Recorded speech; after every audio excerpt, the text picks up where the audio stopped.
မြန်မာနိုင်ငံမှာရှိတဲ့လုပ်ငန်းတော်တော်များများတစ်နှစ်ကနေ9နှစ်တွင်ရပ်သွားတယ်တချို့ဆိုရင်6လကနေတစ်နှစ်ကိုရပ်သွားတယ်ကျွန်တော်ဆိုလို့ရှိရင်ဒီ LM Travel မြန်မာဆိုတဲ့နိုင်ငံသားခီးသွားကုမ္ပဏီထောင်တဲ့အချိန်မှာကျွန်တော် hotel ခီးသွားရုံးကိုသွားပြီးတော့မှ license လျှောက်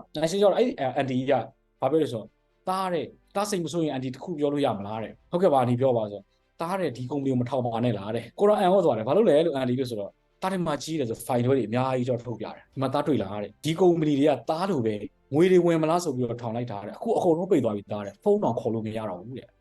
အဲ့တားလည်းအဲ့လို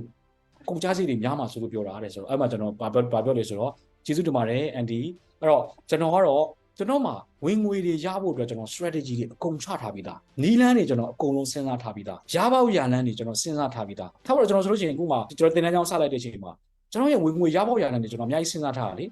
အဲ့ကျွန်တော်တင်တန်းတွေပေးမယ် coaching session တွေပေးမယ်စာအုပ်တွေထုတ်မယ် YouTube ကနေဝင်ငွေတွေရှာမယ်ကုမ္ပဏီကြီးတွေကိုကျွန်တော်တို့အကြံပေးဆွေးနွေးမယ် corporate training လို့ခေါ်တဲ့သူတို့ရဲ့ဝန်ထမ်းတွေကိုကျွန်တော်တို့ကတင်တန်းတွေပေးမယ်ဒါကဝင်ငွေရလောက်ပေါက်ရလန်းတွေရဖို့အတွက်ကျွန်တော်အများကြီးစဉ်းစားထားတာကိုကလုပ်ငန်းတစ်ခုလုပ်ပြီဆိုလို့ရှိရင် survival ဖြစ်ဖို့အရေးကြီးတယ်နောက်